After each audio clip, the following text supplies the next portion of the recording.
పవిత్ర ఆశ్వయుజ మాసంలో దసరా నవరాత్రులను పురస్కరించుకుని అక్టోబర్ 2 నుంచి నవంబర్ 3వ తారీఖు వరకు శ్రీమతి శ్రీ స్రవంతి గారి ఆధ్వర్యంలో ఆశ్వయుజ మాసం నెల రోజుల పాటు దేవి ఆరాధనలు శతచండి మహాయాగం శ్రీనివాస విద్య నెల రోజుల పాటు జరిగే ఈ శక్తి ఆరాధనలో మీరు పాలుపంచుకోండి, అమ్మవారి అనుగ్రహాన్ని పొందండి. మీ గోత్ర నామాల కొరకు సంప్రదించండి. నమస్తే, నేను మీ కుప్ప పద్మిని. ఇన్నాళ్ళు మీ సపోర్ట్ ని నాకు అందిస్తూ మీ ప్రేమని నాకు అందిస్తున్న ప్రతి ఒక్కరికి కృతజ్ఞతలు. ఇప్పుడు చూడబోతున్న ఈ వీడియో కూడా ఖచ్చితంగా మీకు ఉపయోగపడుతుంది. లైక్, షేర్ అండ్ సబ్స్క్రైబ్ చేసి మీ ఇష్టాన్ని అలాగే మీ సపోర్ట్ ని నాకు అందించండి. అలాగే ఈ వీడియో పట్ల మీ అభిప్రాయాన్ని కమెంట్ సెక్షన్ లో కమెంట్ చేసి నాకు తెలియజేయండి. నమస్తే, వెల్కమ్ టు అవర్ ఛానల్. నేను పద్మిని. ప్రస్తుతంతో పాటు ప్రముఖ ఆధ్యాత్మికవేత్త, ప్రముఖ న్యూమరాలజిస్ట్ లక్ష్మీ నరసింహస్వామి ఉపాసకురాలు శ్రీమతి స్రవంతి గారు మనతో పాటు ఉన్నారు. మాట్లాడదాం. నమస్తే అక్క. నమస్తే పద్మిని. మామూలుగా నిత్య దైనందిన జీవితంలో ఎవరో ఒకరిని మనం కంప్లైంట్ చేస్తూ ఉంటాం, జరిగిపోతూ ఉంటాయి. అంటే ఇంటెన్షనల్ గా అవ్వచ్చు, అది అసలు మన ప్రమేయం లేకుండా కూడా అప్పుడప్పుడు జరిగిపోతుంటుంది. కంప్లైంట్స్ చేయటం వరకే కాదు, తిట్టుకోవడం అనేది సర్వసాధారణంగా. గాసిపింగ్స్ చేయటం డెఫినెట్ గా, వాళ్ళు ఇలాట వాళ్ళ అలాట అని. ఇది వరకు బయట అరుగుల మీద కూర్చొని మాట్లాడుకునేది ఇప్పుడు వాట్సాప్లో మాట్లాడుకుంటాం, గ్రూపులుగా ఏర్పడి, మరి లేదంటే పర్సనల్ చాట్స్ అనుకోండి, what ever it is. So ఇట్లా ఎవరినైనా తిట్టుకోవటం, ఎవరినైనా అనవసరంగా తిట్టటం చూస్తూనే ఉంటాం సోషల్ మీడియాలో. ఇప్పుడు ట్రెండింగ్ విషయం ఏమిటంటే, చక్కగా ఒక యూట్యూబ్ ఛానల్ ఓపెన్ చేసుకుని తిట్టడమే పనిగా పెట్టుకున్నారు. ఈ మహానుభావులు ఒకరి జీవితాలను కూడా మారుస్తారా, ఎవరికైనా సహాయపడతారా అంటే అవేమీ లేవు. ఎవరేం చేస్తున్నారా అని రంధ్రాన్వేషణలోనే ఉంటారు పాపం. ఏమిటో ఎన్నాళ్ళు వెతుక్కుంటారో ఏమో ఈ రంధ్రాలని. రైట్, ఇట్లా ఎవరినైనా తిట్టటాన్ని ఎట్లా చూస్తారక్క కావాలని? ఇప్పుడు మీరు ఎవరినన్నా అబ్యూజ్ చేస్తున్నారు అనుకోండి, అంటే వాళ్ళని విపరీతంగా మాట్లాడము, వాళ్ళు పడే విధంగా ప్రవర్తించడము, అలాగే వాళ్ళ పరువు ఏదో తీసేసాము అనుకొని ఫీల్ అవ్వడము, అలా చేస్తే గనక మనకి జాతక ప్రకారంగా 9 ప్లానెట్స్ ఎక్కడ ఉండాలి అనేది భగవంతుడు నిర్ణయించి పంపిస్తాడు పద్మిని, అంతే కదా? అయితే కొన్ని 12 ప్లేసెస్ లో కొన్ని ఖాళీలు ఉంటాయి, అవునా కదా? నేనేమనుకుంటాను అంటే 100 పేజీల జీవితం అయితే గనక కొన్ని పేజీలు భగవంతుడు ఖాళీగా ఉంచుతాడు. ఎప్పుడన్నా మంచి టైంలో మంచి చేస్తే గనక, వీడు అంటే జాతక ప్రకారంగా ఎప్పుడైనా మనకి మంచి టైం ఉంది, ఆ టైంలో మనం మంచి ఆలోచనలు వచ్చి మంచి స్ఫురణకు వచ్చి ఏదైనా చేస్తే గనక కాస్త మంచివి రాద్దాం వీడికి, వాడంతటి వాడు రాసుకునే విధంగా చేద్దాం అని చెప్పి ఆయన వదిలేస్తాడు అని నాకు గట్టి నమ్మకం పద్మిని. ఎప్పుడైతే మనం మంచి పొజిషన్ లో ఉన్నప్పుడు ఎవరినన్నా మాటలు అంటుంటే వాళ్ళు ఒక్కసారి మనసుతో బాధపడ్డారనుకో, చాలా పరిణామాలు ఎదుర్కోవాల్సి వస్తుంది అని ఖచ్చితంగా చెప్పుకోవచ్చు. నేను ఇవాళ వచ్చేటప్పుడు మెట్లు దిగుతున్నప్పుడు ఫ్రెండ్స్తో ఏదో మాట్లాడుతుంటే మైత్రికి కూడా నేను అదే చెప్పాను. మైత్రి, ఈ రోజున అది చాలా పెద్ద జోక్గా అనిపించవచ్చు, లేదు అంటే గనక మాట్లాడే విధానం ఇదే, మా ఫ్రెండ్స్ అందరూ ఇలానే మాట్లాడతారు కాబట్టి నేను కూడా ఇలానే మాట్లాడతాను అని చెప్పి నువ్వు అనుకోవచ్చు. కానీ నీ జాతకంలో మెర్క్యూరీ, బుధుడు, అలాగే రాహు పాడవుతారు. రాహు కూడా ఊరుకోడు ఎవరినన్నా అవమానిస్తే. అసలు ఆయనే మాయావి, మళ్ళీ ఆయనకు కూడా ఇట్లాంటి రూల్స్ ఉన్నాయి. ఎందుకు అని అంటే, రాక్షసుడు అని కదా ఆయన డిస్క్రిమినేట్ చేసి అమృతాన్ని ఆ లైన్ లో కూర్చోబెట్టాడు. తెలివితో ఈ లైన్ లోకి వచ్చాడు అనుకోండి, అది వేరే విషయం. అసలు చెప్తున్నా, అంటే ఏంటి, డిస్క్రిమినేషన్ అనేది ఆయనకి ఇష్టం ఉండదు. ఓ బ్యూటిఫుల్, అవునా కదా? అండ్ చాలా తెలివైన వాడు రాహు అని చెప్పుకోవచ్చు. ఇట్లాంటి మోహాల్లోకి, ఇప్పుడు మోహిని దేవి అందం బాబోయ్ వర్ణిస్తూ ఉంటేనే కళ్ళకి, మనం ఇమాజిన్ చేస్తూ ఉంటేనే అద్భుతం అనిపిస్తుంది. ఆ అందానికి కూడా పడలేదు రాహు, అవును కదా? తను ఉండటం కోసం, తను బ్రతకటం కోసం ఆలోచించాడు. Amazing planet. అందుకనే అంతమంది రాక్షసులు ఉన్నా కూడా, ఛాయాగ్రహం అయినా కూడా వచ్చి కుండలిలో కూర్చున్నాడు, ఆధిపత్యాన్ని సంపాదించుకోగలిగాడు. సూపర్. కాబట్టి మైత్రికి అదే చెప్పాను, రాహు ఇంపాక్ట్ అవుతాడు ఖచ్చితంగా, మెర్క్యూరీ ఇంపాక్ట్ అవుతుంది. రైట్. అయితే ఎంత కీన్ గా నేను ఆలోచించి చెప్తాను, నా పిల్లైనా ఎవరికైనా కూడా, మీరు కూడా మా వాళ్ళే, నా కుటుంబ సభ్యులు అనుకునే చెప్తున్నాను. ఇవాళ బుక్ అయింది, ఆటో బుక్ అయింది, ఇక్కడికి వస్తున్నాను. చూస్తే ఆ అక్క ఈ మెసేజ్ ఏదో పెట్టిందని చిన్న చూపిస్తుంటుంది అనమాట, అక్కని కరెక్ట్ చేస్తూ ఉంటుంది ఎప్పుడు, చెల్లెల్ని ఇది కరెక్ట్ చేసుకుంటూ ఉంటుంది. చూశాను, అందరి ముందు డిస్కస్ చేస్తే పిల్లలు ఇబ్బంది పడతారు, ఎంత తండ్రి అయినా ఎంత మా అత్త అయినా ఎవరైనా కూడా. నాతో రా ఆటో ఎక్కించొద్దు కానీ అని చెప్పి మెట్లు దిగుతూ ఉంటే ఇది చెప్పాను. అది నేనేం అలా అనలేదు మమ్మీ అన్నది. అంటే నేను చూపించే, ఇలా కాదమ్మా, ఫ్రెండ్స్ మీరు ఇలా మాట్లాడుకున్నా సరే నువ్వు ఇలా మాట్లాడుకోవద్దు, వాళ్ళకి కూడా చెప్పు ఇలాంటి మాటలు మనం మాట్లాడుకోవద్దు అని చెప్పి నువ్వు చెప్పు, చక్కగా భక్తి కలిగిన దానివి, అది అలానే ఉండాలమ్మా మనము, నీ ప్రవర్తన మాట తీరు కూడా అలానే ఉండాలి అని చెప్పి చెప్పడం జరిగింది అనమాట. అయితే మరి మెర్క్యూరీ ఎందుకు బాధపడతాడు, ఆ రాహు ఎందుకు బాధపడతాడు అనేది మనం చెప్పాం. మెర్క్యూరీ ఎందుకు బాధపడతాడు అని అంటే మన వాక్కు అనేది మెర్క్యూరీ వల్లే వస్తుంది అన్నమాట. మీరు ఎవరినైనా సరే మాట రాని వాళ్ళని, మూగ వాళ్ళని చూస్తే కనుక ఆ జాతకంలో మెర్క్యూరీ ఇబ్బంది పడే విధంగా ఉన్నాడు అనేది ఖచ్చితంగా మనకు తెలుస్తుంది. డెఫినెట్లీ.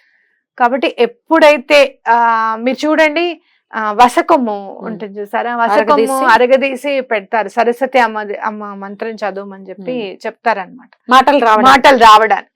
ఎందుకు అంటే నేచర్ ఇంపాక్ట్ అవుతుంది, నేచర్ వల్ల మనకి ఇంపాక్ట్ జరుగుతుంది అని చెప్పి. అంటే మన నేచర్ వల్ల, మన ఆలోచన ప్రవర్తన వల్ల ఎవరైనా ఇబ్బంది పడితే కూడా మెర్క్యూరీ అలానే ఇంపాక్ట్ అవుతాడు.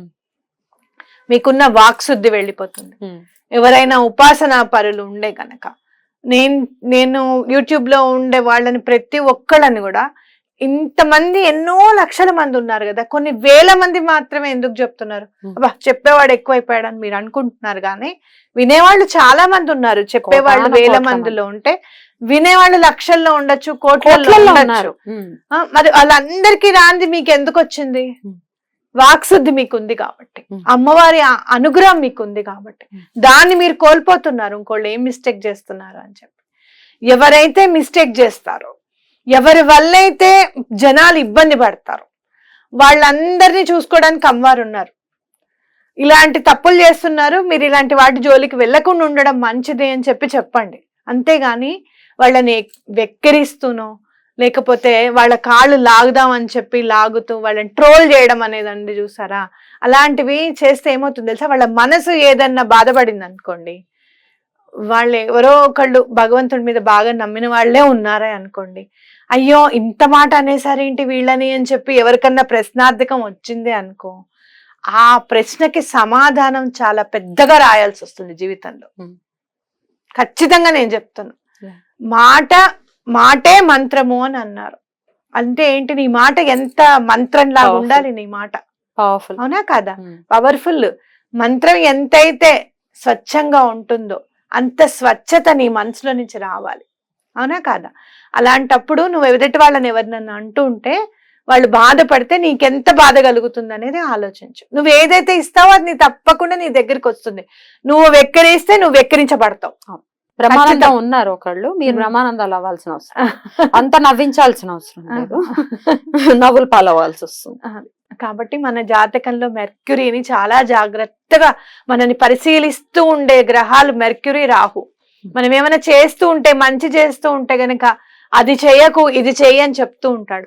ఆ మనసుని వదిలించేసుకొని, మెర్క్యూరీ రాహు ఎందుకు మరి, ఆ మనసుని అలాంటి చెడు మార్గాల వైపు వెళ్లకుండా ఉండాలి అంటే బుద్ధి నియంత్రించాలి, అంతే. అర్థమైందా?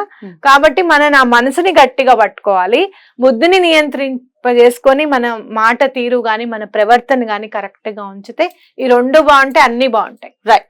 అయితే మార్చుకోలేకపోతున్నాం, కొంతమంది నోటికి ఉండేటటువంటి ఏదైతే ఉందో మారదక్క తత్వం. బై బర్త్, పుట్టుకతో వచ్చింది పుడకలతో గాని పోదని సామెతలు కూడా ఉన్నాయి, పెద్దవాళ్ళు ఊరికే రాయరు ఇట్లాంటి సామెతలు, అర్థవంతమైనవి అవి. మార్చుకోలేకపోతున్నాము, అప్పటికప్పుడు క్షణికావేశం వచ్చేయటం, తిట్టేయటం అవతల వాళ్ళని, లేనిదేదో చెప్పేసి ఒక ఆనందాన్ని పొందటం, తర్వాత పశ్చాత్తాపడడం కూడా ఉంటుంది వాళ్ళకి. అవును, అరే అనవసరంగా చేశాను ఇది, సరే ఇంకోసారి చేయను, మళ్ళీ ఇంకోటి శిశుపాలులాగా, శిశుపాలుడైనా అతను అతనిలానే, అతనికైతే తెలియలేదు అనుకోండి, వేరే విషయం. సో మార్చుకోవాలి అనుకుంటే ఎట్లయినా ఏంజల్ హెల్ప్స్ కానీ, లేకపోతే ఎవరి హెల్ప్, సిచ్యువేట్ హెల్ప్ కానీ ఏమైనా ఉందా పశ్చాత్తాపాన్ని? ఇప్పుడు మనం ఆలోచించాల్సింది ఏంటి అని అంటే, మీకు ఎప్పుడైనా గనక అలా మాట్లాడాల్సి వచ్చినప్పుడు ఒక్కసారి మీరు ఎవరి గురించి మాట్లాడుతున్నారు, అలా మాట్లాడొద్దు అని చెప్పి నీ మనసు చెప్తుంది, నువ్వు అబద్ధం చెప్తున్నావు అని చెప్పి నీకు తెలుసు, దాన్ని స్టాప్ చేసేసాయి. ఎక్కడికి స్టాప్ చేసి ఒక్క నిమిషం ఉండండి అని చెప్పి ఒక వాటర్ తా. Mm. వాటర్ మేనిఫెస్టేషన్ చాలా బాగా పనిచేస్తుంది ఇంకో స్విచ్ వర్డ్ కంటే కూడా. ఓకే, అయితే ఈ తత్వం మారాలి అని వాటర్ వాటర్ చేయాలా?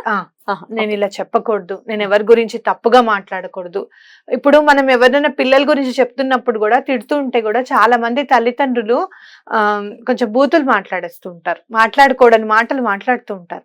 పిల్లలు ఏం చెప్తారు తెలుసా, నాకు నేను మిస్టేక్ చేస్తాను ఆంటీ, కానీ మా అమ్మ చెప్పే విధానం నాకు నచ్చదు, మా అమ్మ చాలా బూతులతో తిడుతూ ఉంటుంది, మా నాన్నగారు చాలా బూతులు మాట్లాడుతూ ఉంటారు, పిల్లలతో అలా మాట్లాడచ్చా ఆంటీ అని నన్ను అడుగుతారు వాళ్ళు. ఆన్సర్ ఉండదు.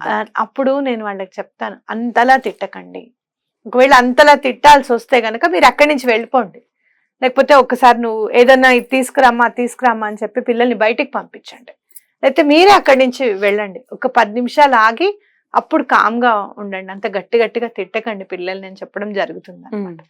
కాబట్టి వాటర్, అలాంటి కోపం పోవాలి, అలాంటి మాట తీరు ప్రవర్తన మనకి పోవాలి అని అంటే మంచినీళ్ళు తీసుకొని చక్కగా 2 చేతులతోనూ తాగండి. మీకు ఎంత సెక్యూర్డ్ గా అనిపిస్తుంది అంటే, ఎప్పుడైనా వాటర్ 2 చేతులతో తాగండి, కాఫీ 2 చేతులతో తాగండి, చాలా సెక్యూర్డ్ గా అనిపిస్తుంది మీకు. మనని ఎవరో చాలా గైడ్ చేస్తున్నారు. మనం ఎప్పుడు కూడా భగవంతుడి దగ్గర చిన్న పిల్లల్లాగానే ఉండాలి. చిన్నపిల్లలు కూడా అలాగే తాగుతారు, 2 పట్టుకో. చిన్న పిల్లల్లాగా ఉన్నాం అనుకో, కల్మషం లేని మనస్సు అనేది అలవడుతుంది మనకి. మీరు చూడండి, వాటర్ 2 హ్యాండ్స్ పెట్టుకొని, కాఫీ 2 హ్యాండ్స్ పెట్టుకొని తాగండి 2 చేతులతో, నెమ్మదిగా ప్రవర్తన నెమ్మదిగా మారుతూ ఉంటుంది, మంచితనం అనేది వస్తూ ఉంటుంది.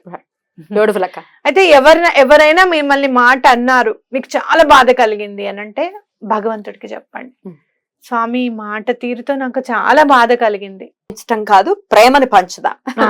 రైట్ అక్క, థ్యాంక్ యూ, నమస్తే.